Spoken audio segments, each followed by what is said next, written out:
கர்த்தருக்கு பயப்படுதல் என்பது அவராலே போதிக்கப்படுகிறதான ஒரு காரியமாய் இருக்கிறது. ஏன் அப்படி சொல்றேன்? நான் உங்களுக்கு டீச் பண்ணிட்டு தான் கொண்டு இருக்கிறேன், நான் உங்களுக்கு போதிக்கிறேன். ஆனா என்னால கூட உங்களுக்கு சில நேரங்கள்ல போதிக்க முடியல. எவ்வளவுதான் கர்த்தருடைய வார்த்தையை விளக்கி சொன்னாலும் நல்ல புரியான கேட்க மாட்டீங்க. ஐ கான்ட் டீச் யூ, அதாவது என்னால உங்களுக்கு போதிக்க முடியல. அதுக்கு காரணம் என்ன? புரியாதவனுக்கு கற்றுக் கொடுக்கலாம், ஆனால் புரிந்தவனுக்கு நான் எப்படி கற்றுக் கொடுப்பேன்? அப்ப கர்த்தருக்கு பயப்படுதல் என்பது அவராலே போதிக்கப்படுகிற காரியம். ஏன்னா ஆண்டவருக்கு தான் தெரியும், இந்த மனுஷனுக்கு இப்படி சொன்னாதான் கேட்பான், இந்த மனுஷிக்கு இப்படி சொன்னாதான் கேட்பா எப்படின்றதான காரியம் யாருக்கு தெரியும்?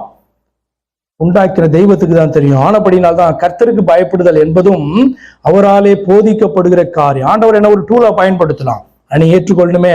என்னுடைய லாங்குவேஜ் உங்களுக்கு புரியலாம், நான் பேசுற தமிழ் உங்களுக்கு புரியலாம், ஆனா அதனால நீங்க மாறிடுவீங்கன்னு சொல்ல முடியாது. ஆனால் தேவனே உங்களுக்கு போதிப்பார் என்று சொன்னால் உங்களுக்கு புரிகிற பாஷையில போதிப்பாரு. இதை சொன்னாதான் இவன் கேட்பான், இதை செய்தால்தான் இவன் போதிப்பா கீழ்ப்படிவான் என்று சொல்லி அறிந்திருக்கிறபடினாலே ஆண்டவர் அப்படி போதிப்பார். அப்ப நீங்க எத்தனை தடவை பாச சொன்னா நான் கேட்க மாட்டேன்றேன் அப்படின்னு சொன்னா நீங்க யார்கிட்ட திரும்ப கேட்கணும்? ஆண்டவரே நீங்க எனக்கு கற்றுக் கொடுங்க. உங்களுக்கு புரிகிற பாஷையில ஆண்டவர் உங்களுக்கு கற்றுக் கொடுப்பார். அது உங்களுக்கு ஆசீர்வாதமாக மாறும். ஏனென்று சொன்னால் அந்த ரிவார்டு கடைசியில் அந்த முடிவு இவ்வளமா இருக்க வேண்டும் என்று ஆண்டவர் விரும்புறாரு. நீங்க நான் கற்றுக் கற்றுக்கிட்டாலும் சரி, ஆண்டவரே உங்களுக்கு புரிகிற லாங்குவேஜ்ல கற்றுக் கொடுத்தாலும், உங்களுக்கு புரிகிற பாஷையில செயல்ல சொல்லி கொடுத்தாலும் சரி, நீங்க கீழ்ப்படியும் போதுதான் ஆண்டவர் விரும்புகிறதான ஆசீர்வாதமும் சாட்சியும் உங்களுடைய வாழ்க்கையில உண்டாகும். கர்த்தருக்கு பயப்படுதல் கட்டளையாக கொடுக்கப்பட்டது, ஆலோசனையா இல்ல, கட்டளையாக. It's a commandment. 2 நாளாகவும் 19:7. ஆதலால் கர்த்தருக்கு பயப்படுற பயம் உங்களிடத்தில் இருக்க கடவது. It's a commandment. இருக்க கடவது. எச்சரிக்கையா இருந்து காரியத்தை நடத்துங்கள். உங்கள் தேவனாகிய கர்த்தரிடத்திலே அநியாயமும் முக தாட்சண்யமும் இல்லை, பரிதானமும் அவரிடத்திலே செல்லாது.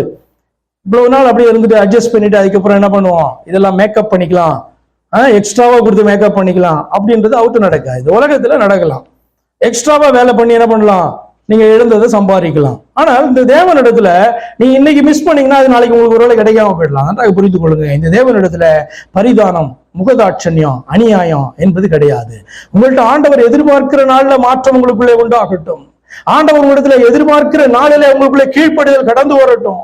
ஆண்டவர் உங்களை பார்த்து இது என்னுடைய பிள்ளை, நான் சொல்ற வார்த்தைக்கு எவ்வளவு மதிப்பு கொடுக்குது என்று சொல்லி ஆண்டவர் உங்களை குறித்து சாட்சி கொடுக்கிறதான தேவனால் புகழப்படுகிற பிள்ளைகளாக மாற வேண்டும். So it is a commandment. கர்த்தருக்கு பயப்படுற பயம் என்பது ஒரு கமாண்ட்மெண்டாக, கட்டளையாக சொல்லப்பட்டு இருக்கிறது. சங்கீதம் 34:11. பிள்ளைகளே வந்து எனக்கு செவி கொடுங்கள், கர்த்தருக்கு பயப்படுறதை உங்களுக்கு போதிப்பேன். வரணும், செவி கொடுக்கணும். எவ்வளவு அழகா இந்த வார்த்தையை காணப்படுவாங்க. வரணும், நீங்க செவி கொடுக்கணும். வந்து செவி கொடுக்கலனாலும் பிரயோஜனம் கிடையாது. அப்ப போதிக்கப்பட வேண்டும் என்று சொன்னால், ஆண்டவராலே போதிக்கப்பட வேண்டும் என்று சொன்னால் கர்த்தருடைய பாதத்தை தேடணும், வரணும், வந்து செவி கொடுக்கணும். செவி கொடுக்கும் போது கர்த்தருக்கு பயப்படுற பயம் அப்படின்னு அவர் போதிக்கிறது நமக்கு புரியும். இல்லை அப்படின்னு சொன்னா அவர் போதிக்கிறத நம்ம ஏற்றுக்கொள்ளாம தள்ளிவிட்டு ஓடுகிறவர்களா இருப்போம். நீதிமொழிகள் 1:7. கர்த்தருக்கு பயப்படுதல் ஞானத்தின் ஆரம்பம். மூடர்கள் போதகத்தை அசட்ட பண்றாங்களாம். கர்த்தருக்கு பயப்படுதல் ஞானத்தின் ஆரம்பம்னு பிள்ளைகளுக்கு சொல்லி கொடுத்திருப்போம். வசனம் சொல்லுகிறது, மூடர்கள் போதகத்தை அசட்ட பண்ணுகிறார்கள். அப்ப நம்ம உலகத்தினுடைய ஞானத்தை அதிகமாய் பெற்றவர்கள் எப்படிலாம் பேசணும், எப்படி ஒரு காரியத்தை சாதிக்கணும், ஏன் ஒரு பிசினஸ் கொண்டு வரணும் அப்படிலாம் கூட நமக்கு தெரியும். ஞானிகளை நினைத்து கொண்டிருக்கிறோம். ஆனா உண்மையா கர்த்தருக்கு பயப்படுற பயம் இல்லைன்னா அந்த ஞானம் எனக்குள்ள துளிர் கூட விடல என்ற அர்த்தம். உலகம் என்னை பார்த்து ஞானின்னு சொல்லலாம், அறிவாளின்னு சொல்லலாம், உங்களை அப்படி சொல்லலாம், நிறைய படிச்சவன் சொல்லலாம். ஆனால் கர்த்தருக்கு பயப்படுற உண்மையான பயம் உங்களுக்குள்ளே இல்லைன்னா வேதம் சொல்லுகிறது ஞானத்துக்கும் உனக்கும் சம்பந்தமே கிடையாது. ஞானம் உனக்குள் துளிர் விடவே இல்லை, ஆரம்பமாகவே இல்லை என்று சொல்லி அர்த்தம். காரணம் என்ன? போதகத்தை அசட்ட பண்ற உன்னை வேதம் என்னவா பார்க்குது?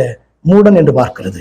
உனக்கு சொன்ன கோபமா வரும், ஆனால் மூடன் என்று உன்னை பார்க்கிறது என்று வார்த்தை சொல்லுகிறது. அற்புதங்களின் காரணம் உன்னுடைய வாழ்க்கையில ஆண்டவர் செய்கிறதான அற்புதங்கள் அல்லது மற்றவருடைய வாழ்க்கையில ஆண்டவர் செய்கிற அற்புதங்கள் ஒரு காரணம் உண்டு.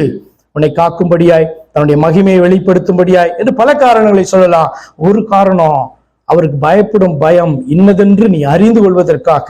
யோசுவா 4:23-24 வாசிக்கும் பொழுது, யோசுவா 4:23-24, பூமியின் சகல ஜனங்களும் கர்த்தருடைய கரம் பலத்ததென்று அறியும்படிக்கும் நீங்கள் சகல நாளும் உங்கள் தேவனாகிய கர்த்தருக்கு பயப்படும் படிக்கும். சகல நாளும் உங்கள் தேவனாகிய கர்த்தருக்கு பயப்படும் படிக்கும். உங்கள் தேவனாகிய கர்த்தர் சிவந்த சமுத்திரத்தின் தண்ணீரை நாங்கள் கடந்து தீரும் மட்டும் எங்களுக்கு முன்பாக வற்றி போக பண்ணினது போல உங்கள் தேவனாகிய கர்த்தர் யோர்தானின் தண்ணீரும் செய்து அதை உங்களுக்கு முன்பாக நீங்கள் கடந்து தீரு போக மட்டும் வற்றி போக பண்ணுவார்.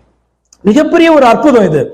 அதாவது செங்கடல் 2ஆக பிரிக்கப்பட்டது மிகப்பெரிய அற்புதம். ஜனங்களை ரட்சிக்க, காக்க, தன்னுடைய மகிமையை வெளிப்படுத்த ஆண்டவர் செய்தார் என்று தெரியும். ஆனா இன்னொரு ரீசன் இங்க சொல்லப்படுது. என்னன்னா, சகால நாளும் உங்கள் தேவனாகிய கர்த்தருக்கு பயந்து இருக்கும் படிக்கும், பயப்படும் படிக்கும். எங்கள் தேவனாகிய கர்த்தர் இப்படிப்பட்டவர், இவ்வளவு பெரிய அற்புத செய்திகளை காத்தார் என்று நீங்கள் அவருக்கு பயந்து நடக்கும்படிக்கு ஆண்டவர் இந்த காரியத்தை செய்தார் சொல்லப்பட்டிருக்கு. நம்முடைய வாழ்க்கையில ஆண்டவர் அற்புதத்தையே செய்யலையா? நம்மளை ரட்சித்ததான ரட்சிப்பே, ஏன் நம்முடைய பிறப்பே ஒரு அதிசயம் தானே. நம்ம இந்த பூமியில மனுஷனா பிறந்து கூட ஆடா மாடா பிறந்திருக்கலாம். ஒரு மனுஷனா பிறந்ததே ஒரு அதிசயம். மனுஷனா பிறந்து நம்ம இஷ்டத்துக்கு சுத்தி கொண்டிருந்த நாட்களில ஆண்டவருடைய வார்த்தை நம்மளுக்கு கடந்து வந்து புது சிருஷ்டியை மாற்றியது ஒரு அதிசயம் அல்லவா? உங்களை மனைவி ஆண்டவர் ரட்சித்தது ஒரு அதிசயம் அல்லவா? இப்ப இன்னைக்கும் ஆண்டவர் எவ்வளவோ காரியங்கள், நீங்க சொல்றீங்களா, திடீர்னு போயிட்டு இந்த டக்குன்னு பெரிய ஆக்சிடென்ட் ஆகி அந்த இடத்துல இல்லாம போயிருந்திருக்கணும், ஆண்டவர் அற்புதமாய் காத்தார். ஆமா, அற்புதம். அந்த அற்புதத்துக்கு பல காரணம் உண்டு. உண்மையில் வைத்த அன்பு என்று மட்டும் பார்க்கிறாய், ஆண்டவர் உன்னை காக்கிறார் என்று மட்டும் பார்க்கிறாய். ஆனால் அதை செய்யும் பொழுது நீ அவருக்கு பயப்படும் பயம் உனக்குள்ளாய் வர வேண்டும் என்று சொல்லி அதை பார்த்து பயப்படுறதல்ல. ஆண்டவர் உனக்காக செய்ததான அந்த காரியத்தை அறியும் பொழுது உனக்குள்ளாக ஒரு தெய்வ பயம் வரணும். அந்த தேவன் எப்படிப்பட்டவர் வரணும் என்று சொல்லி அந்த வார்த்தை எழுதப்பட்டிருக்குது. அது திரும்பவும் அந்த இஸ்ரவேல் ஜனங்கள்கிட்ட ஆண்டவர் செய்ததான அற்புதத்தை பாத்தீங்கன்னா விளக்கி சொல்லுகிறதான ஒரு தருணமும் வந்தது.